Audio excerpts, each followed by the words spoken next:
والله يهدي من يشاء إلى صراط مستقيم.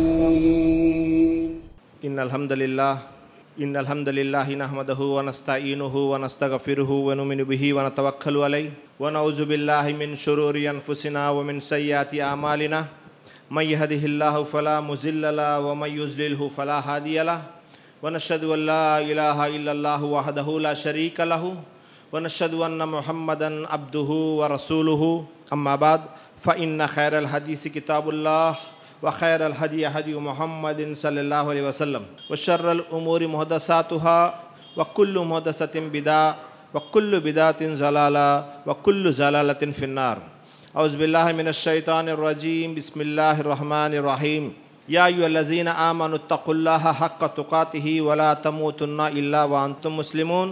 يا أيها الناس اتقوا ربكم الذي خلقكم من نفس واحدة وخلق منها زوجها وبث منهما رجالا كثيرا ونساء واتقوا الله الذي تسالون به والأرحام إن الله كان عليكم رقيبا.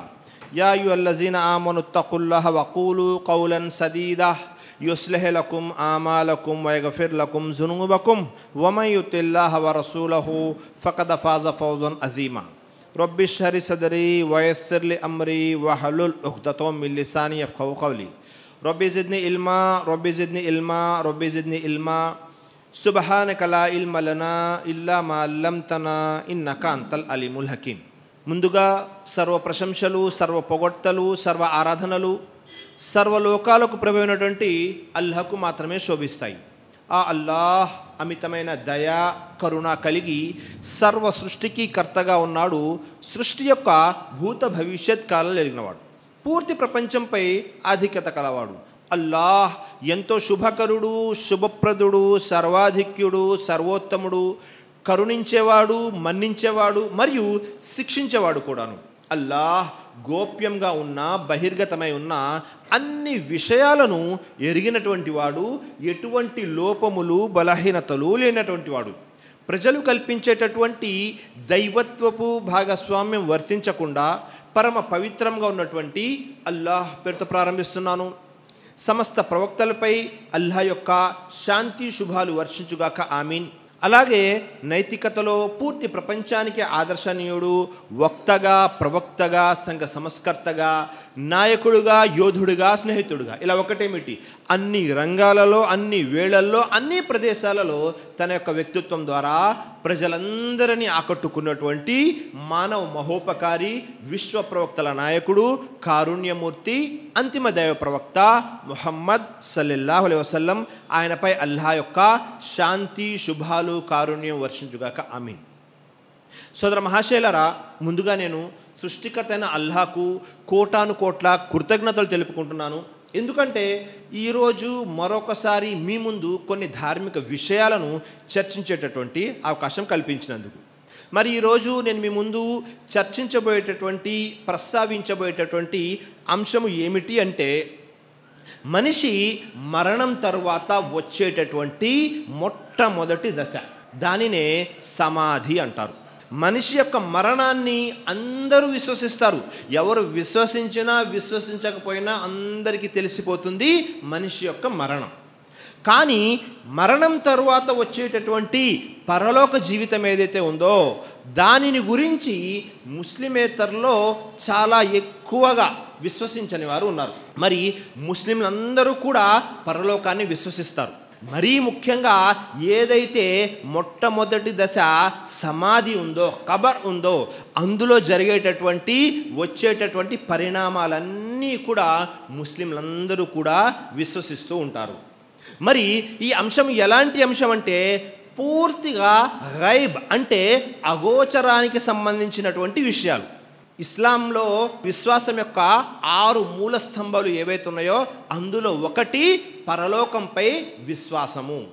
ఈ పరలోకంపై విశ్వాసంలోనే మొట్టమొదటిది మన మరణం తర్వాత వచ్చేటటువంటి మొట్టమొదటి దశ, అది సమాధి. దీనినే సమాధి యొక్క సంగతులు అని, సమాధిలో వచ్చేటటువంటి బహుమానము లేదా శిక్ష అని ఇలా రకరకాలుగా మనం చెప్పుకోవచ్చు. మనము ఖురాన్ గ్రంథాన్ని పరిశీలన చేశామనుకోండి, ఖురాన్ గ్రంథంలో సూర ఇబ్రాహీం 14వ అధ్యాయము 27వ వాక్యంలో సృష్టికర్త అయిన అల్లాహ్ తఆలా తెలియజేస్తున్నాడు. ఏమని తెలియజేస్తున్నాడు? యుసబ్బితుల్లాహుల్ లజీన ఆమను బిల్ ఖౌలిస్ సాబితి ఫిల్ హయాతి దునియా వ ఫిల్ ఆఖిరా వ యుజిల్లుల్లాహుజ్ జాలిమీన వ యఫ్అలుల్లాహు మా యషా. అల్లాహ్ తఆలా తెలియజేస్తున్నాడు, విశ్వసించిన వారికి అల్లాహ్ స్థిరమైన మాటపై ప్రాపంచిక జీవితంలోనూ పరలోకంలోనూ నిలకడను ప్రసాదిస్తాడు. మరియు అయితే అన్యాయపరులను మాత్రము అపమార్గానికి గురి చేస్తాడు. అల్లాహ్ తాను తలచుకున్నది చేసి తీరుతాడు. అల్లాహు అక్బర్. ఈ ఆయత్ యొక్క వివరణలో ఎంతమంది అయితే ముఫస్సిర్ వివరణ ఇచ్చేవారు ఉలమాలు ఎవరైతే ఉన్నారో వారందరి ఏకాభిప్రాయం ఏమిటో తెలుసా? అల్లా మనకు ఇహలోకంలో నిలకడను ప్రసాదించడం అంటే ఏ కలిమా అయితే మనం చదివామో అష్హదు అల్లా ఇలాహా ఇల్లల్లా వ అష్హదు అన్న ముహమ్మదన్ అబ్దుహు వ రసూలుహు, ఈ కలిమా మీద నిలకడను అల్లా ప్రసాదిస్తాడు. ఆ తర్వాత పరలోకంపై కూడా నిలకడను ప్రసాదిస్తాడు. అంటే అందరూ ముఫస్సిర్లు, అందరూ ఉలమాల యొక్క వివరణ ఏమిటి అంటే అది ఖబర్లో జరిగేటటువంటి, సమాధిలో జరిగేటటువంటి విషయాలపై అల్లాహ్ అక్కడ మనకు నిలకడను ప్రసాదిస్తాడు ఎవరైతే విశ్వసించిన వారు ఉన్నారో. అల్లాహు అక్బర్. చూసారా, మనందరిలో ఎక్కువ శాతం మందిలో ఉన్న ఆలోచన ఏమిటి? మనిషి చనిపోయిన తర్వాత తీర్పు దినం రోజు మనకు చేసినటువంటి మంచి పనులకు మంచి ప్రతిఫలము, చెడు పనులకు చెడు ప్రతిఫలము అని అనుకుంటుంటాము. కానీ దైవప్రవక్త ముహమ్మద్ సల్లల్లాహు అలైహి వసల్లం వారు తెలియజేశారు, మాత ఫకద్ ఖామత్ కియామతుహు, ఒక వ్యక్తి చనిపోయిన తర్వాత వెంటనే అతని యొక్క తీర్పు దినం ప్రళయం వచ్చేసినట్లే. అల్లాహు అక్బర్. ఒక వ్యక్తి చనిపోయాడు అంటే చనిపోయిన తర్వాత అతనికి ప్రళయం వచ్చేసినట్టే. ఎందుకని? అతను చేసుకున్నటువంటి మంచి పనులకు మంచి ప్రతిఫలము, చెడు పనులకు చెడు ప్రతిఫలము అతని కళ్ళ ముందరే కనబడుతూ ఉంటుంది. కాబట్టి సృష్టికర్తన అల్లాహ్ మరొక ఖురాన్ వాక్యంలో కూడా తెలియజేశాడు. ఎవరి గురించి? ఫిర్ఔన్ గురించి, ఫిర్ఔన్ యొక్క అనుచరుల గురించి. ఎక్కడ? 40వ అధ్యాయం సూర గాఫిర్ 46వ వాక్యంలో అల్లాహ్ తఆలా తెలియజేస్తున్నాడు, అన్నారు యౌరదూన అలైహా గుదువ్వం వ అషియా వ యౌమ తఖూము సాఅతు అద్ఖిలు ఆల ఫిర్ఔన అషద్దల్ అజాబ్. అర్థం ఏమిటి? అల్లాహ్ తఆలా తెలియజేస్తున్నాడు, ఇదిగో చూడండి, ఉదయము సాయంత్రము అగ్ని ఎదుట తీసుకువస్తూ ఉంటారు. ఎవరిని? ఫిర్ఔన్ని మరియు అతని యొక్క అనుచరుల్ని. ఎప్పటి వరకు? ప్రళయం సంభవించే వరకు తీసుకొస్తూనే ఉంటారు. ప్రళయం సంభవించిన నాడు ఫిరౌను అతని అనుచరులు దుర్భరమైన శిక్షలో పడవేయండి అని సెలవేయబడుతుంది. అల్లాహు అక్బర్. చూసారా, ఉదయము సాయంత్రము ఫిరౌన్ మరియు అతని యొక్క అనుచరులు ఎవరైతే ఉన్నారో అగ్ని ముందుకు, నరకాగ్ని ముందుకు తీసుకురావడం జరుగుతూ ఉంటుంది. అల్లాహు అక్బర్. కాబట్టి సోదరులారా, మనలో కూడా కొద్దిగా ఎక్కువగా చదువుకున్నవారు లేకపోతే లిబరల్ ముస్లింలు ఎవరైతే ఉన్నారో వారు ఎక్కువగా ప్రశ్నిస్తుంటారు, ఖురాన్లో ఎక్కడా కూడా సమాధి శిక్షల గురించి చెప్పబడలేదండి అని. అల్లాహ్ అక్బర్. సృష్టికర్తను అలా స్పష్టంగా తెలియజేస్తున్నాడు, ఫిర్ఔన్ని మరియు అతని యొక్క అనుచరుని తీసుకురావడం జరుగుతుంది అని. ఈ వాక్యంలో సమాధి శిక్షను గురించి మరియు సమాధిలో నిలకడను గురించి అంతకు ముందు వాక్యంలో సృష్టికర్తను అల్లాహ్ తఆలా తెలియజేశాడు. కాబట్టి మనము చదవవలసిన విధంగా, అర్థం చేసుకోవాల్సిన విధంగా ఖురాన్ని మరియు సహీ హదీసులను అర్థం చేసుకుంటే ఖురాన్ మరియు సహీ హదీసుల్లో సమాధి శిక్షల గురించి కూడా చెప్పబడింది. సోదరులారా, ఈ సమాధి శిక్షల గురించి చెప్పబడింది కాబట్టే ఉస్మాన్ బిన్ అఫ్ఫాన్ రజియల్లాహు అన్హు వారు ఆయన సమాధి సందర్శనానికి వెళ్ళారు, సమాధిని చూడడానికి వెళ్ళారు. ఆయన ఎంతలా దుఃఖించేవారు అంటే దుఃఖించి దుఃఖించి ఆయన గడ్డమంతా కూడా కన్నీళ్లతో తడిచిపోయేది. సోదరులారా, ఎవరికి? ఉస్మాన్ బిన్ అఫ్ఫాన్ రజియల్లాహు అన్హు వారికి. తోటి స్నేహితులు అడిగారు, ఏమని? ఉస్మాన్ వారు, మీరు మీ ముందు స్వర్గం యొక్క ప్రస్తావన వస్తూ ఉంటుంది, నరకం యొక్క ప్రస్తావన వస్తూ ఉంటుంది, కానీ ఎప్పుడు కూడా ఇంతలా దుఃఖించలేదు కదా, మరి మీరు సమాధుల దగ్గరికి వెళ్ళినప్పుడు ఎందుకు ఇంతలా దుఃఖిస్తున్నారు అని అడగగానే ఆయన తెలియజేశారు, దైవప్రవక్త ఏమని తెలియజేశారు? ఇన్నల్ కబర్ అవ్వలు మనాజిలుల్ ఆఖిరా. దైవప్రవక్త ఏమని తెలియజేశారు? సమాధి అనేది మరణానంతర జీవితంలో మొట్టమొదటి దశ. అల్లాహ్ సమాధి అనేది మరణానంతర జీవితంలో మొట్టమొదటి దశ. ఎవరైతే ఈ మొదటి దశలో సఫలీకృతులైపోయారో, పాస్ అయిపోయారో, వారికి ఆ తర్వాతి దశల్లో కూడా ఎలాంటి ఇబ్బంది ఉండదు. ఎవరైతే ఈ మొదటి దశలో విఫలమయ్యారో, ఫెయిల్ అయ్యారో, వారికి ఆ తర్వాతి దశల్లో కూడా అతి ఎక్కువగా పరాభవం కావాల్సి వస్తుంది అని తెలియజేశారు. ఎంతలా భయపడేవారో చూడండి. సమాధి యొక్క శిక్షణల గురించి, సమాధి యొక్క దశను గురించి దైవ ప్రవక్త ముహమ్మద్ సల్లల్లాహు అలైహి వసల్లం వారు కూడా సహాబాలకి మరియు అక్కడ ఉన్నటువంటి వారందరికీ కూడా ఎప్పుడు చెబుతూ ఉండేవారు సమాధుల గురించి. ఒకసారి ఏమైపోయింది, దైవ ప్రవక్త ముహమ్మద్ సల్లల్లాహు అలైహి వసల్లం వారు బకీ యొక్క ఖబరస్థాన్ అంటే బకీ యొక్క శ్మశాన వాటికలో ఉన్నారు.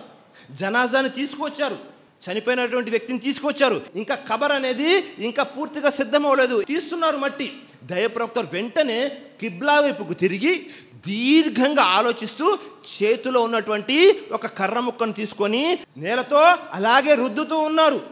ఎంతలా అంటే దీర్ఘంగా ఆలోచిస్తున్నారు. ప్రవక్త యొక్క కళ్ళల్లో నుంచి కన్నీళ్లు వచ్చేస్తూ ఉన్నాయి. వెంటనే దైవ ప్రవక్త వారు సహాబాలను ఉద్దేశించి తెలియజేశారు, యా ఇఖ్వానీ లి మిస్లీ హాజా ఫాదు, ఓ నా సోదరులారా, రాబోయే ఈ సమాధి గురించి మీరు ముందుగానే సిద్ధపడండి.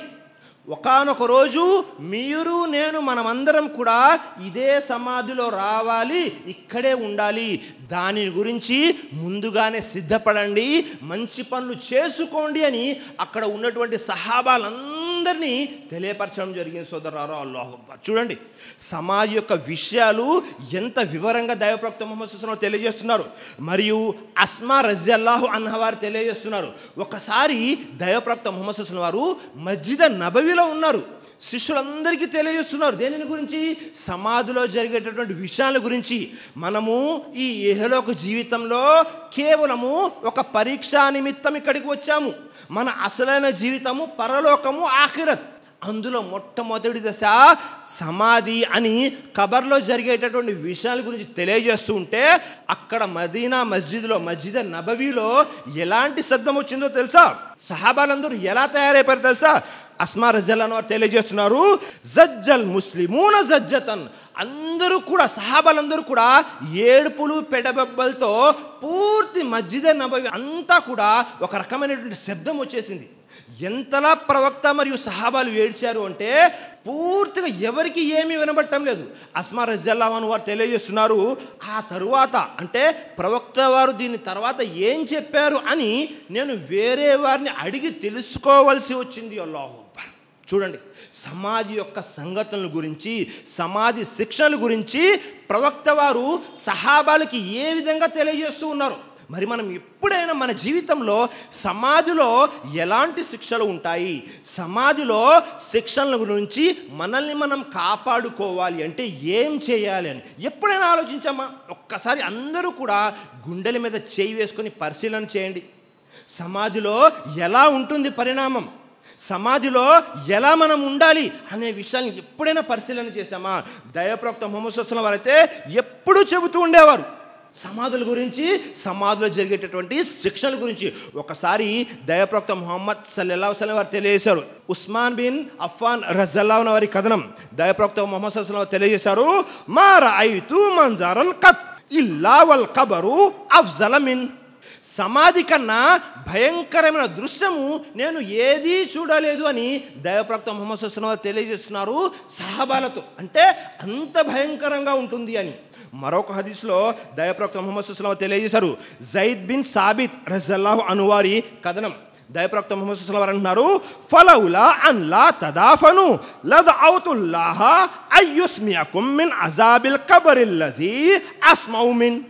సమాధిలో ఏదైతే శిక్షలు జరుగుతాయో ఆ శిక్షల యొక్క అరుపులు, కేకలు ఇవన్నీ కూడా మీ అందరికీ వినబడాలి అని నేను దువా చేద్దాం అనుకుంటున్నాను. కానీ ఒకవేళ నేను ఈ దువా చేస్తే మీరందరూ ఎవరైతే మీ పెద్దవారు చనిపోయిన వారు ఉంటారో వారెవ్వరిని కూడా సమాధుల్లో పాతి పెట్టరు, అందుకనే నేను దువా చేయటం లేదు అంటున్నారు అల్లాహ్. చూడండి సమాధిలో ఏదైతే శిక్షలు జరుగుతాయో వాటి యొక్క శబ్దాలని మనమందరూ విన్నాము అంటే చనిపోయిన వారిని ఎవరిని కూడా మనం పాతే పెట్టం. ఎందుకని అంటే అన్ని శిక్షలు ఉంటాయి అక్కడ, అలాంటి శబ్దాలు వస్తూ ఉంటాయి. దైవప్రవక్త వారికి రసూల్ కాబట్టి, నబీ కాబట్టి సృష్టికర్త అయిన అల్లాహ్ కొన్ని విషయాలని వినబడేలా చేశాడు, వినిపించాడు. సోదరులారా, అల్లాహు అక్బర్. చూసారా, సృష్టిలో కూడా మనుషులు మరియు జిన్నులు వీరి ఇద్దరికీ కాకుండా ఎన్ని జీవరాశులు అయితే ఉన్నాయో వాటన్నిటికీ వీటి యొక్క అరుపులు కేకలు వినబడతాయి. కాకపోతే దాని తర్వాత రియాక్షన్, ప్రతిస్పందన అనేది ఉండకుండా చేశాడు అల్లాహ్ తాలా. అల్లాహు అక్బర్. చూసారా, కాబట్టి సమాధిలో జరిగే శిక్షణల గురించి దైవప్రవక్త ముహమ్మద్ సల్లల్లాహు అలైహి వసల్లం వారు తెలియజేశారు. మరియు దైవప్రవక్త ముహమ్మద్ సల్లల్లాహు అలైహి వసల్లం తెలియజేశారు, జవ్వరుల్ ఖుబూర్ ఫఇన్నహా తుజక్కిరుకుముల్ ఆఖిరా. సమాధులని సందర్శించండి. ఎందుకని? సమాధుల యొక్క సందర్శనము మీకు పరలోకాన్ని గుర్తు చేస్తుంది. అల్లాహు అక్బర్. చూసారా, దైవప్రవక్త ముహమ్మద్ సల్లల్లాహు అలైహి వసల్లం వారు సమాధులను సందర్శించండి అన్నారు, కబరస్థానికి వెళ్ళండి అన్నారు. మరి కబరస్థానికి మనం వెళ్ళామనుకోండి, సమాధులను సందర్శించాము అంటే సమాధుల యొక్క సందర్శన మనకు పరలోకాన్ని గుర్తు చేస్తుంది. సమాధుల యొక్క సందర్శన మనకు మన యొక్క ఈ ఇహలోక జీవితం యొక్క తాత్పర్యం ఏమిటో, వివరణ ఏమిటో తెలియజేస్తుంది. సమాధుల యొక్క సందర్శన మన దగ్గర ఉన్నటువంటి ఆస్తి అంతస్తుల విలువ ఏమిటో తెలియజేస్తుంది. సమాధుల సందర్శన మీ యొక్క అందం యొక్క విలువ తెలియజేస్తుంది. సమాధుల యొక్క సందర్శన ఏదైతే ఉందో అది పూర్తిగా మీ యొక్క జీవితం అంతా కూడా ఎక్కడ ఉంది అని తెలియజేస్తుంది. ఎందుకని? ఆ సమాధుల్లో మనకంటే ధనవంతులు, మనకంటే జ్ఞానవంతులు, మనకంటే పెద్ద పెద్దవారు, గొప్ప గొప్పవారు అందరూ కూడా అదే సమాధిలో ఉన్నారు. సోదరులారా, వారిని సమాధుల్లో పెట్టడం జరిగింది.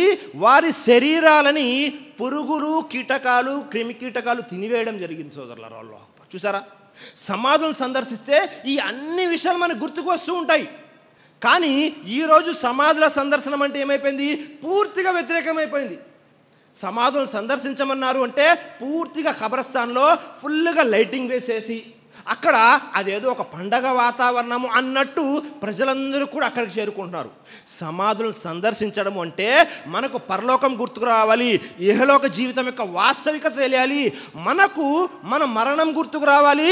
ఏదో ఒక రోజు నా ఇల్లు కూడా ఇక్కడే ఉంది, నేను కూడా ఇదే గృహంలో ఉండాలి అన్న విషయాలు మనకు గుర్తుకు రావడం కోసము మనము సమాధుల్ని సందర్శించాలి. సోదరులారా, దైవప్రవక్త ముహమ్మద్ సల్లల్లాహు అలైహి వసల్లం వారు ఒకసారి సాద్ బిన్ ముఆజ్ రజియల్లాహు అన్హు వారు చనిపోతే అక్కడికి వెళ్ళారు. సమాధి పూర్తిగా కప్పెట్టేశారు, పూర్తిగా అయిపోయింది. అయిపోయిన తర్వాత ప్రవక్త వారు కొద్దిగా జరిగి వెంటనే సుబ్హానల్లా సుబ్హానల్లా సుబ్హానల్లా అంటూ ఉన్నారు. సహాబాలందరూ కూడా సుబ్హానల్లా అంటూ ఉన్నారు. ఆ తర్వాత అల్లాహు అక్బర్ అల్లాహు అక్బర్ అల్లాహు అక్బర్ అంటున్నారు. సహాబాలందరూ కూడా అల్లాహు అక్బర్ అంటున్నారు. ఆ తర్వాత అడిగారు సహాబాలు, అదేంటి ప్రవక్త, మీరు ఎప్పుడు కూడా ఈ విధంగా చేయలేదు కదా, ఎందుకని ఈరోజు ఎక్కువగా సుబ్హానల్లా మరియు అల్లాహు అక్బర్ పలికారు అనగానే దైవప్రవక్త ముహమ్మద్ సల్లల్లాహు అలైహి వసల్లం తెలియజేశారు, లకద్ తదాయక అలా హాజా రజులిస్ సాలిహి కబరుహు హత్తా ఫర్రజహుల్లాహు అన్. దైవప్రవక్త ముహమ్మద్ సల్లల్లాహు అలైహి వసల్లం తెలియజేస్తున్నారు, ఎప్పుడైతే మనము సాద్ బిన్ ముఆజ్ రజియల్లాహు అన్హు వారిని పూడ్చిపెట్టామో, ఈ నీతిమంతుడిని పూడ్చిపెట్టామో, ఒక్కసారిగా ఆ సమాధి ఇరుకైపోయింది, అతన్ని నొక్కివేయడం జరిగింది. అల్లాహు అక్బర్. సమాధి ఆ సాద్ బిన్ ముఆజ్ రజియల్లాహు అన్హు వారిని నొక్కడం జరిగింది. సోదరులారా, నేను ఎప్పుడైతే సుబ్హానల్లా అల్లాహు అక్బర్ చదివానో ఆ తర్వాత ఆ సమాధి విశాలవంతమయ్యింది అని తెలియజేశారు. ఈ సాద్ బిన్ ముఆజ్ రజియల్లాహు అన్హు వారి గురించే మరొక హదీస్ కూడా ఉంది, నసాయిలో ఉంది. ఇబ్నే ఉమర్ రజియల్లాహు అన్హు వారు తెలియజేస్తున్నారు, ఏమని తెలియజేస్తున్నారు, హాజల్ లజీ తహర్రక లహుల్ అర్ష్ వ ఫుతిహత్ లహు అబ్వాబుస్ సమా వషహిదహు సబ్ఊన అల్ఫం మినల్ మలాయికా లకద్ జుమ్మ జమ్మతన్ సుమ్మ ఫుర్రిజ అన్హు. ఎప్పుడైతే సాద్ బిన్ ముఆజ్ రజియల్లాహు అన్హు చనిపోయారో, తహర్రక లహుల్ అర్ష్, అర్ష్ అల్లాహ్ యొక్క సింహాసనం ఏది ఉందో అది హర్కత్ చేసింది, అది కదలడం జరిగింది. ఆ తర్వాత స్వర్గం యొక్క ద్వారాలు తెరవబడ్డాయి. ఆ తర్వాత సాద్ బిన్ ముఆజ్ రజియల్లాహు అన్హు యొక్క జనాజాలో 70,000 మంది దైవదూతలు మలాయికా దిగారు. అల్లాహు అక్బర్. చూడండి ఎలాంటి సాద్ బిన్ ముఆజ్ రజియల్లాహు అన్హు వారు, 70,000 మంది దైవదూతలు ఆయన యొక్క జనాజా నమాజ్లో వచ్చారంటే ఎన్ని పుణ్యకార్యాలు చేసుకొని ఉంటారు. అందుకే ఇమాం హాఫిజ్ ఇబ్నే హజర్ అస్కలాని రహిమహుల్లాహ్ వారు తెలియజేస్తున్నారు దీని వివరణలో. అదేమిటి అంటే, ఏదైతే కబర్ అనేది, సమాధి అనేది సాద్ బిన్ ముఆజ్ని నొక్కడం జరిగిందో అది సమాధి శిక్ష కాదు. ఎందుకు అవుతుంది సమాధి శిక్ష? సాద్ బిన్ ముఆజ్ రజియల్లాహు అన్హు వారి జనాజాలో 70,000 మంది దైవదూతలు వచ్చారు మరియు అల్లాహ్ యొక్క సింహాసనం కదిలింది. అది ఏమిటి అంటే, ప్రతి వ్యక్తి కూడా ఎప్పుడైతే కబర్లో మనం ఉంటామో ఒక్కసారి ఈ భూమి అనేది మనల్ని ఇలా గట్టిగా ఒడిసి పట్టి నొక్కి వదలడం జరుగుతుంది సోదరులారా. ఆ తర్వాత దైవప్రవక్త ముహమ్మద్ సల్లల్లాహు అలైహి వసల్లం తెలియజేశారు, సమాధిలో జరిగేటటువంటి ఇలాంటివన్నీ కూడా ఏవైతే శిక్షలు ఉన్నాయో ఆ శిక్షల నుండి మనల్ని మనం కాపాడుకోవాలంటే ఏం చేయాలి? అల్లాహ్ సమాధిలో ఇలాంటి విషయాలు ఉన్నాయి. మరి ఈ సమాధిలో మనల్ని మనము శిక్షించబడకుండా కాపాడుకోవాలి, మనకు శిక్ష కాకుండా బహుమానం రావాలి అంటే ఏం చేయాలి? ముఖ్యంగా 3 విషయాలు తెలియజేశారు. అదేమిటి? రబ్కి మారిఫత్, ఆ తర్వాత నబీకి మారిఫత్, ఆ తర్వాత దీన్కి మారిఫత్. మొదటిగా రబ్కి మారిఫత్ అంటే మనల్ని పుట్టించిన మన ప్రభువు యొక్క విలువ ఏమిటి, మనల్ని పుట్టించిన మన ప్రభువు ఎవరు అనేది తెలుసుకోవాలి. ఆయన యొక్క పూర్తి పరిచయం ఉండాలి. మనల్ని పుట్టించిన ఆ ప్రభు అల్లాహ్ అంటే ఎవరు, ఆయన యొక్క గుణగణాలు ఏమిటి, ఆయన యొక్క శక్తి సామర్థ్యాలు ఏమిటి, ఆయన యొక్క పేర్లు నామాలు ఏమిటి, ఆ తర్వాత ఆయన తీర్పు దినం రోజు ఎలా తీర్పు చేస్తాడు, ఆయన ఎలా శిక్షిస్తాడు, ఎలా రక్షిస్తాడు, ఎలా మన యొక్క తప్పుల్ని మన్నిస్తున్నాడు, ఇలా అల్లాహ్కు సంబంధించినటువంటి అన్ని విషయాల జ్ఞానము మనకు ఉండాలి. ఆ తర్వాత నబీకి మారిఫత్ అంటే దైవప్రవక్త ముహమ్మద్ సల్లల్లాహు అలైహి వసల్లం యొక్క పరిచయం ఉండాలి. మనము దైవప్రవక్త ముహమ్మద్ సల్లల్లాహు అలైహి వసల్లం వారిని ఎలా అనుసరించాలి, ఎలా అనుసరిస్తే మనకు మోక్షం దొరుకుతుంది, దైవప్రవక్త ముహమ్మద్ సల్లల్లాహు అలైహి వసల్లం యొక్క పూర్తి జీవితము మనం ఏ విధంగా అనుసరించాలి అనే విషయాలు తెలుసుకోవాలి. ఆ తర్వాత దీనే ఇస్లాం ఏదైతే ఉందో దానిని గురించి అన్ని విషయాలు తెలుసుకొని ఉండాలి సోదరులారా. మనము ఏది చేయాలి, ఏది హలాల్, ఏది హరాం, ఏ పని చేయడం వల్ల అల్లాహ్ సంతృప్తి చెందుతాడు, ఏ పని చేయడం వల్ల అల్లాహ్ మనల్ని శిక్షిస్తాడు అనే విషయం తెలిసి ఉండాలి. అందుకే దైవప్రవక్త ముహమ్మద్ సల్లల్లాహు అలైహి వసల్లం వారు ప్రతిరోజు ఉదయము సాయంత్రం దువాలో ఒక దువా ఉంది, రజీతు బిల్లాహి రబ్బం వబిల్ ఇస్లామి దీనం వబి ముహమ్మదిన్ సల్లల్లాహు అలైహి వసల్లం నబియ్యం వ రసూలా. అర్థం ఏమిటి? రజీతు బిల్లాహి రబ్బం, నేను సంతృప్తి చెందాను, రాజీ అయిపోయాను. ఎవరితో? అల్లాహనే నా ప్రభువు అనే దగ్గర. నన్ను సృష్టించిన సృష్టికర్త అల్లాహ్ ఒక్కడే అనే విషయంతో నేను రాజీ పడిపోయాను. మిగతా మిథ్యా దైవాలందరినీ నేను తిరస్కరించేశాను. ఇంకా ఎవరెవరైతే ఉన్నారో అల్లాహ్ కాకుండా మిథ్యా దైవాలు, బూటకపు దైవాలు, వీరందరినీ కూడా నేను తిరస్కరించేశాను. అల్లాహ్ నా ప్రభువు అనే విషయంలో నేను సంతృప్తి చెందాను, రాజీ పడిపోయాను. ఆ తర్వాత దీన ఇస్లాం ఏదేందో సమాజంలో ప్రపంచంలో ఉన్నటువంటి ధర్మాలన్నింటినీ కూడా నేను తిరస్కరించాను, ఇస్లామే నా ధర్మం అని నేను అంగీకరించాను, సంతృప్తి చెందాను అని చెప్పాలి. ఎందుకని? సమాజంలో అనేక రకాల ధర్మాలు ఉన్నాయి, వీటన్నిటిని కూడా మనము తిరస్కరించాలి. ఆ తర్వాత మనము దైవప్రవక్త ముహమ్మద్ సల్లల్లాహు అలైహి వసల్లం వారు నా ప్రవక్త అని పూర్తిగా సంతృప్తి చెందాలి. మిగతా వాళ్ళు ఎవరైతే ఉన్నారో వారందరినీ కూడా మనము ఎవరెవరైతే సమాజంలో అనుసరిస్తున్నారో వారిని కాకుండా దైవప్రవక్త ముహమ్మద్ సల్లల్లాహు అలైహి వసల్లం వారు ప్రవక్త అనే విషయంలో కూడా మనము సంతృప్తి చెందాలి సోదరులారా. అల్లాహు అక్బర్. ఒకవేళ ఈ 3 విషయాల యొక్క జ్ఞానము మనకి ఉంది అంటే మనము సమాధిలో కబర్లో ఏవైతే ప్రశ్నలు అడగడం జరుగుతుందో వాటి నుంచి మనల్ని మనం కాపాడుకోగలము, అల్లాహ్ యొక్క శిక్ష నుండి మనం కాపాడుకోగలము. సమాధిలో 3 ప్రశ్నలు అడగడం జరుగుతుంది. ఏమిటా 3 ప్రశ్నలు? మన్ రబ్బుక, మన్ నబియుక, మా దీనుక. మన్ రబ్బుక అంటే నీ ప్రభు ఎవరు. ఎవరికైతే ఈ 3 విషయాల జ్ఞానం ఉందో వాళ్ళు తెలియజేస్తారు అల్లాహ్. ఆ తర్వాత మన్ నబియుక, నీ యొక్క ప్రవక్త ఎవరు అనగానే దైవప్రవక్త ముహమ్మద్ సల్లల్లాహు అలైహి వసల్లం పేరు తెలియజేశారు. మా దీనుక అనగానే నీ ధర్మం ఏమిటి అనగానే ఇస్లాం అని తెలియజేశారు. మరియు మరొక హదీస్ గ్రంథం ఉంది, 4వ ప్రశ్న కూడా ఉంటుంది. ఏమిటా 4వ ప్రశ్న? దైవదూతలు అడుగుతారు. ఈ 3 ప్రశ్నలకు సరైన సమాధానం చెప్పిన తర్వాత మనము మన ప్రభువు ఎవరు అనగానే అల్లాహ్ని తెలియజేయగానే దైవదూతలు అడుగుతారు, వహల్ రైత్ అల్లా, నీవు అల్లాహ్ని చూసావా? వమా యంబగీ లి అహదినా యరల్లాహ్. అల్లాహు అక్బర్. వెంటనే ఆ వ్యక్తి తెలియజేశాడు, ప్రపంచంలో అల్లాహ్ని చూడడము ఎవరి తరం కాదు, ఎవ్వరు అల్లాహ్ని చూడలేదు అని సమాధానం చెప్పగానే వెంటనే ఆకాశం నుండి శబ్దం వినబడుతుంది. ఏమిటా శబ్దం? అన్ సదకాబ్ది, ఈ వ్యక్తి నిజం చెబుతున్నాడు, సత్యం చెబుతున్నాడు అని తెలియజేసి వఅఫ్రీషుహు మినల్ జన్నా, కనుక ఇతనికి ఆ సమాధిలో స్వర్గం యొక్క పక్కను ఏర్పాటు చేయండి. స్వర్గంలో ఏదైతే పక్క ఉంటుందో ఆ పక్కని ఈ సమాధిలో ఏర్పాటు చేయండి. ఆ తర్వాత వఅఫ్తహు లహు బాబన్ ఇలల్ జన్నా, ఇతని కోసము స్వర్గం యొక్క తలుపులను తెరవండి. అందులో నుంచి ప్రశాంతమైన గాలి, చల్లటి గాలి ఇతనికి వస్తూ ఉంటుంది. ఆ తర్వాత వఅల్బసుహు మినల్ జన్నా, అల్లాహు అక్బర్, ఇతనికి స్వర్గం యొక్క దుస్తులని తొడిగించండి. అల్లాహు అక్బర్. చూసారా, ఈ 3 విషయాలకు సంబంధించిన జ్ఞానం మన దగ్గర ఉండి మనం ఆచరణ చేస్తే సమాధిలో స్వర్గం యొక్క పక్క ఉంటుంది పండుకోవడానికి, స్వర్గం యొక్క దుస్తులు ఉంటాయి, మరియు స్వర్గం యొక్క ద్వారాలు తెరవబడతాయి, మనకు చల్లటి గాలి, ప్రశాంతమైన గాలి వస్తూ ఉంటుంది. అల్లాహు అక్బర్. ఆ తర్వాత ఏదైతే ఖబర్ మనం చూస్తూ ఉన్నామో ఎంత వెడల్పు ఉంటుంది? దాదాపుగా 2.5 అడుగులు వెడల్పు, 6 అడుగులు పొడవు ఉంటుంది. అవునా కదా? ఒక లోతైన గుంతలాగా మనకు కనబడుతూ ఉంటుంది. అలాంటి గుంతలో మనం ఏం చేస్తాము? సమాధి ఎవరైతే చనిపోయారో ఆ వ్యక్తిని అందులో ఖననం చేస్తాము. కానీ ఎవరైతే స్వర్గవాసులు ఉన్నారో వారికి ఆ ఖబర్ దాదాపుగా 70 అడుగుల వెడల్పు, 70 అడుగుల పొడవుగా విశాలవంతం అయిపోతుంది. అల్లాహు, అది మన వివేకానికి అందదు. ఎందుకని? ఇది అగోచరమైన విషయం. అల్లాహ్ తెలియజేస్తున్నాడు ఏమని? 70 అడుగుల పొడవు, 70 అడుగుల వెడల్పు ఉంటుంది సోదరులారా. మరి ఎప్పుడైనా పరిశీలన చేశామా? మరొక హదీస్లో దైవప్రవక్త ముహమ్మద్ సల్లల్లాహు అలైహి వసల్లం తెలియజేశారు. అబూ హురైరా రజియల్లాహు అన్హు వారి కథనం, తిర్మిజీ షరీఫ్ యొక్క హదీస్.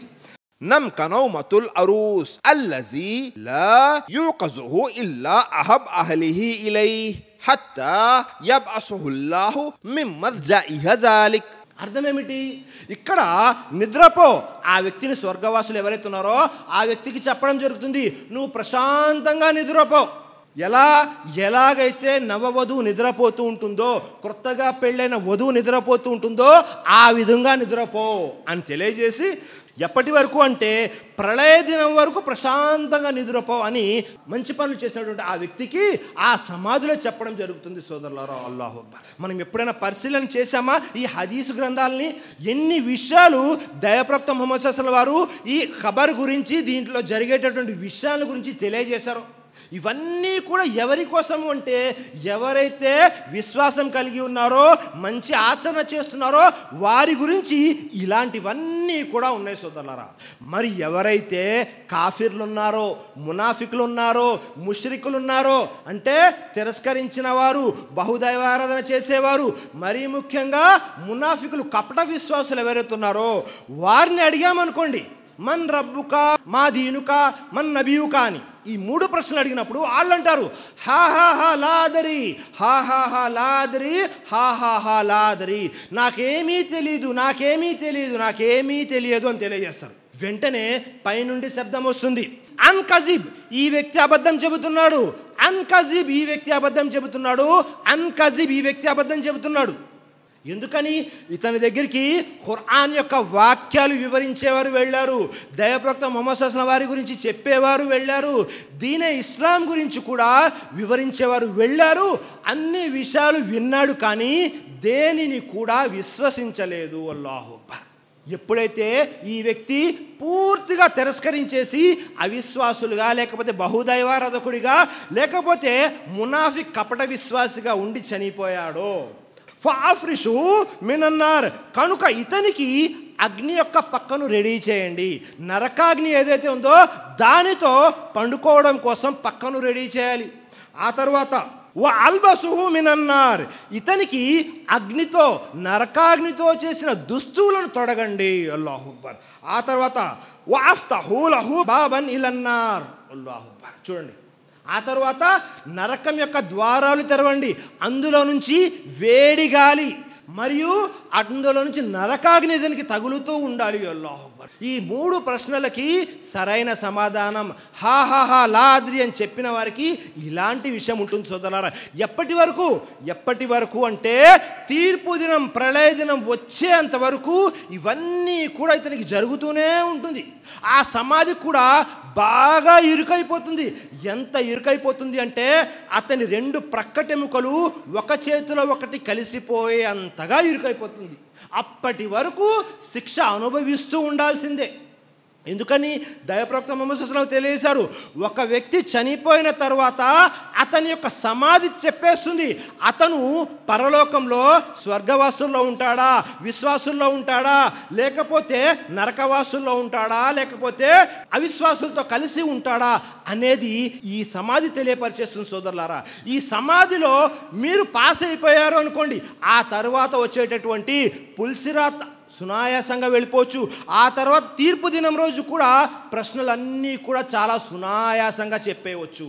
ఒకవేళ ఇక్కడ మీరు ఫెయిల్ అయిపోయారు, ఇక్కడ మీరు సఫలీకృతులు కాలేదు అంటే ఆ తర్వాతి దశల్లో కూడా సఫలీకృతులు అయ్యే అవకాశం చాలా తక్కువగా ఉంది సోదరులారా. కాబట్టి దైవప్రవక్త ముహమ్మద్ సల్లల్లాహు అలైహి వసల్లం తెలియజేశారు. ఏమని తెలియజేశారు? దైవప్రవక్త ముహమ్మద్ సల్లల్లాహు అలైహి వసల్లం ఒకసారి ఖచ్చర్ అంటే గాడిద మీద వెళ్తూ ఉన్నారు. ఒక స్థలం దగ్గరికి వెళ్ళగానే వెంటనే ఆ గాడిద కాస్త అదుపు తప్పింది. అది ముందుకు వెళ్ళటం లేదు. కాస్త ఉంటే దైవప్రవక్త ముహమ్మద్ సల్లల్లాహు అలైహి వసల్లం క్రింద పడిపోయేవారు. అప్పుడు దైవప్రవక్త వెంటనే దిగి అక్కడ ఉన్నటువంటి సహాబాలని అడిగారు, ఇక్కడ ఏవైతే సమాధులు ఉన్నాయో వీటి గురించి మీకేమైనా తెలుసా? వెంటనే అక్కడ ఉన్నవారు తెలియజేశారు, అవును ప్రవక్త, నాకు తెలుసు. వీరందరూ కూడా ఇస్లాంకి పూర్వం చనిపోయిన వారు, అంటే ఇస్లాం తెలియదు వాళ్ళకి అనగానే దైవప్రవక్త ముహమ్మద్ సల్లల్లాహు అలైహి వసల్లం తెలియజేశారు, ఏమని? ఈ సమాధుల్లో శిక్ష జరుగుతుంది, శిక్షించబడుతుంది. ఆ శిక్ష యొక్క స్పందన ఈ జంతువులకు తెలిసింది కాబట్టి ఇక్కడ ఇది కాస్త అదుపు తప్పింది. అల్లాహు అక్బర్. అల్లా మన మీద చేసిన కారుణ్యం ఏమిటో తెలుసా? ఆ సమాధిలో జరిగే శిక్షల యొక్క శబ్దాలు ఏవైతేనో అవి మనకు వినబడకుండా చేశాడు. ఒకవేళ ఆ శబ్దాలు వింటే మనము ఇహలోక జీవితంలో నవ్వడమే మానేస్తాము, ప్రశాంతంగా ఉండడమే మానేస్తాము, నిద్రపోవడమే మానేస్తాము. అసలు ఈ ఇహలోక జీవితంలో సంతృప్తి అనేదే ఉండదు సోదరులారా. అల్లాహ్ యొక్క కారుణ్యం ఇవన్నీ కూడా మనకు వినబడకుండా ఉండేలా చేశాడు. అన్ని జంతువులు వినబడతాయి, కేవలము మనుషులు మరియు జిన్నులు, ఈ సృష్టి రాశులకు మాత్రమే ఇవి ఏవి కూడా వినబడవు. ఒకసారి దైవప్రవక్త ముహమ్మద్ సల్లల్లాహు అలైహి వసల్లం తెలియజేశారు, ఏమిటది? సమాధిలో మీకు తోడు ఉండేది ఏమిటి అంటే మీ తల్లిదండ్రులు మీకు తోడుగా ఉండరు, మీ భార్యా పిల్లలు తోడుగా ఉండరు, మీ ఆస్తి అంతస్తు ఏవి మీకు రావు. ఇక్కడ మీరు ఏవైతే హోదాలు చూసుకుంటున్నారో ఆ ఏ హోదా మీకు ఏ విధంగానూ పనికిరాదు. మీ బంధువులు రారు, మీ కార్లు బంగళాలు ఏవి మీతో రావు. అల్లాహు అక్బర్.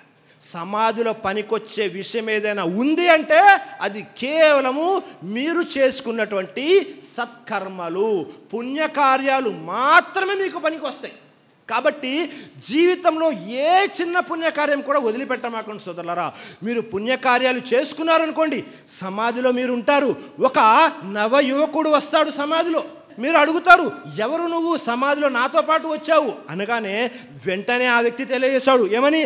అనామలకు సాలి, నేను నీవు చేసుకున్న పుణ్యకార్యాలను, సత్కర్మలను, మనం ఏవైతే పుణ్యకార్యాలు చేసుకుంటుంటామో వాటికి అల్లా రూపం ఇచ్చి ఒక నవయువకుడి రూపంలో మన దగ్గరికి పంపిస్తాడు. అంటే మనతో సమాధిలో ఉండేది కేవలం మన ఆచరణ. ఎందుకని? సమాధి అనేది చీకటిగా ఉండే ఇల్లు, సమాధి అనేది తీర్పు దినం వరకు మనం ఉండవలసినటువంటి ఇల్లు, సమాధి అనేది మనం ఒంటరిగా జీవించడానికి ఉండేటటువంటి ఇల్లు. అక్కడ మనకు తోడు ఎవరైనా ఉన్నారు అంటే అది కేవలం మన పుణ్యకార్యాలు ఒక నవయువకుడి రూపంలో మన దగ్గరికి వస్తుంది. కాబట్టి సోదరులారా, పుణ్యకార్యాలు చేయడము ఎప్పుడూ ఆపమాకండి. మరియు మరొక ముఖ్యమైన విషయం, చాలామంది సమాధుల దగ్గరికి వెళ్తూ ఉంటారు. ఎవరైనా చనిపోయారు, మనం జనాజాను తీసుకొని కబరస్థానికి వెళ్ళాము, శ్మశాన వాటికి వెళ్ళాము. వెళ్ళగానే అందరూ ఏం చేస్తారు? అయిపోయింది, వెంటనే వచ్చేస్తారు బయటికి. కానీ దైవప్రవక్త ముహమ్మద్ సల్లల్లాహు అలైహి వసల్లం ఏం చెప్పారో తెలుసా? ఒక్క నిమిషం ఇక్కడ ఆగండి, దువా చేయండి. ఏమిటా దువా? ఇస్తగ్ఫిరు లి అఖీకుం వసలు లహు అత్తస్బీత్ ఫఇన్నహుల్ ఆన యుస్అల్. మీ సోదరుడు గురించి దువా చేయండి. మీరు ఎవరినైతే పాతి పెట్టి వచ్చేసారో, ఇప్పుడు అతనికి క్షమాపణ కోసం అడగండి. మరియు అతను స్థిరంగా ఏ ఇస్లాంపై అయితే ఉన్నాడో ఆ ఇస్లాంపై స్థిరత్వం కోసం దువా చేయండి. ఇప్పుడు అతను ప్రశ్నించబడుతూ ఉన్నారు కాబట్టి వారి హక్కుల కోసం దువా చేయండి అన్నారు. కాబట్టి మనం కూడా ఎవరినైనా పాతి పెట్టడానికి శ్మశాన వాటికి వెళ్ళినప్పుడు అక్కడికి వెళ్ళి వారి కోసం దువా చేయాలి.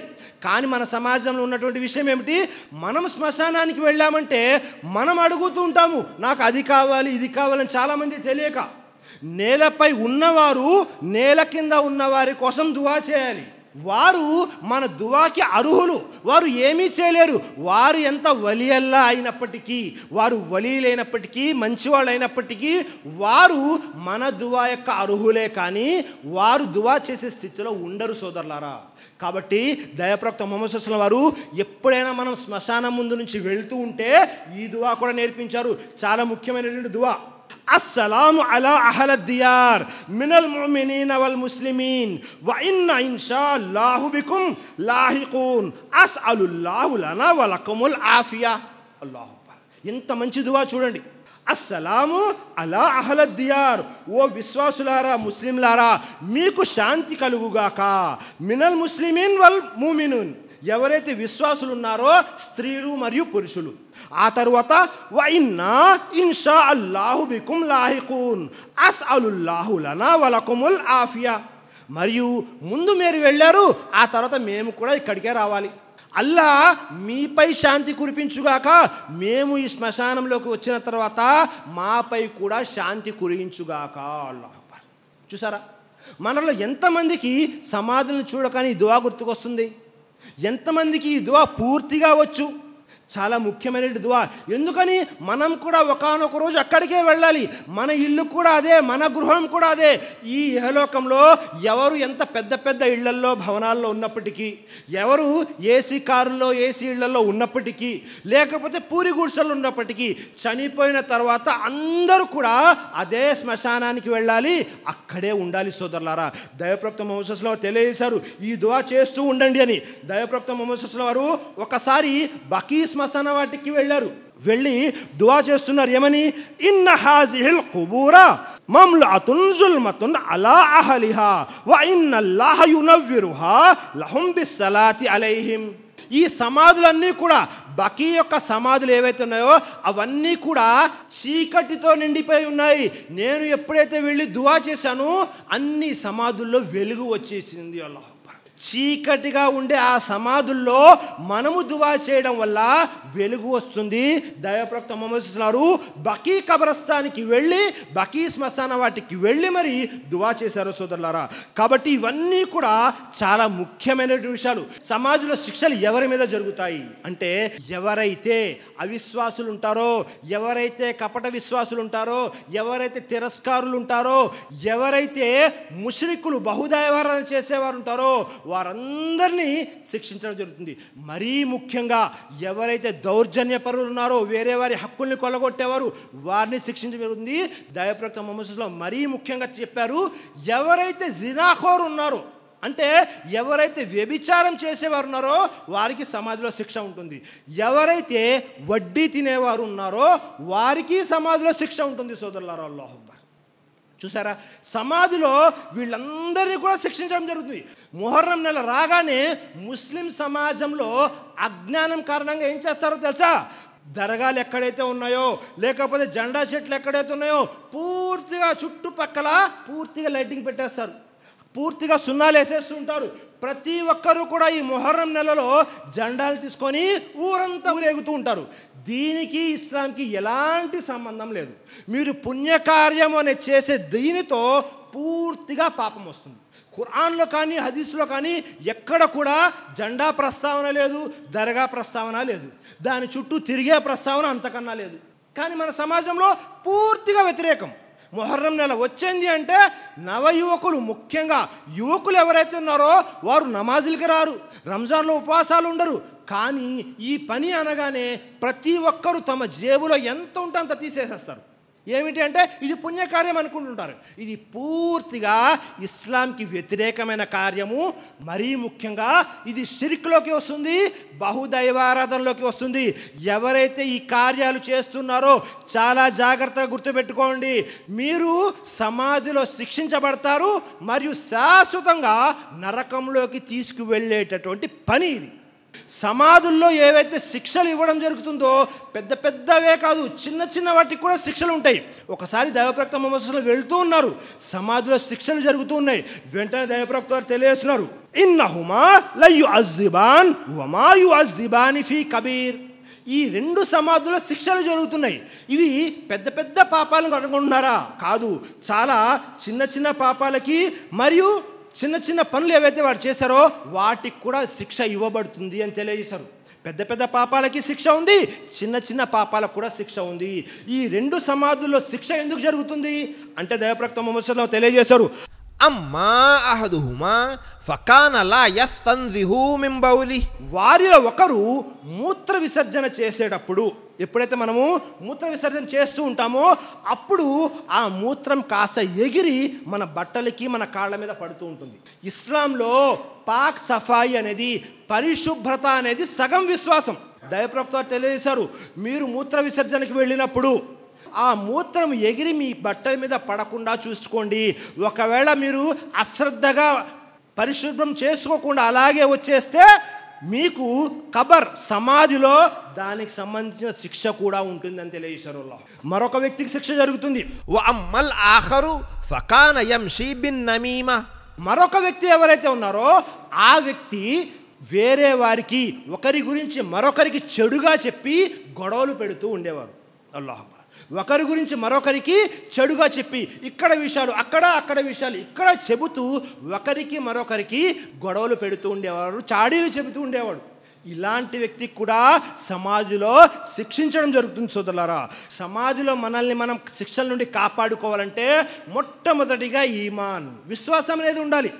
ఆ తర్వాత అల్లాహ్ మీద తవక్కుల్ అనేది ఉండాలి, అల్లాహ్ పట్ల భయభక్తులు ఉండాలి, అల్లాహ్ యొక్క గుణగణాలు ఉండాలి, దైవప్రవక్త ముహమ్మద్ సల్లల్లాహు అలైహి వసల్లం వారికి తెలిసి ఉండాలి, మంచి కార్యాలు చేయాలి, హలాల్ విషయాలే చేస్తూ ఉండాలి. అప్పుడు మనల్ని మనం ఈ శిక్షల నుండి కాపాడుకోవచ్చు. మరీ ముఖ్యంగా దైవప్రవక్త ముహమ్మద్ సల్లల్లాహు అలైహి వసల్లం తెలియజేశారు, సమాధి శిక్షల నుండి మిమ్మల్ని మీరు కాపాడుకోవాలి అంటే ఏం చెప్పారు? ఇన్న సూరతున్ ఫిల్ ఖుర్ఆని సలాసూన ఆయా షఫఅత్ లిరజులిహి హత్తా గుఫిర లహు తబారకల్లజీ బియదిహిల్ ముల్క్.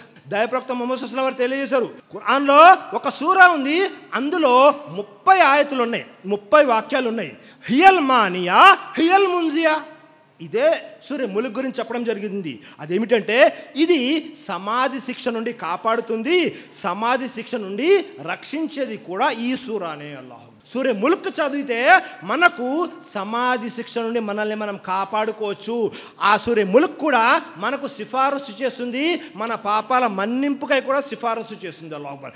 దైవప్రవక్త యొక్క రోజు మామూలు ఏంటో తెలుసా? ప్రతిరోజు పండుకునేబోయే ముందు సూర్య ములుక్ చదివి పండుకునేవారు. మరియు మరొక హదీస్ గ్రంథాలను కూడా చెప్పడం జరిగింది. దైవప్రవక్త ముహమ్మద్ సల్లల్లాహు అలైహి వసల్లం తెలియజేశారు, ఎప్పుడైతే ఇస్లామియా రాజ్యం ఉంటుందో, ఎవరైతే సరిహద్దుల మీద ఇస్లాం రాజ్య రక్షణ కోసం, కాపాడడం కోసం అక్కడ నుంచొని గస్తీ చేస్తూ ఉంటారో సైనికులు బోర్డర్ దగ్గర, అలాంటి సైనికులు వారు చేసినటువంటి కార్యం మూలంగా సమాధిలో శిక్ష అనేది గురి కావడం జరగదు.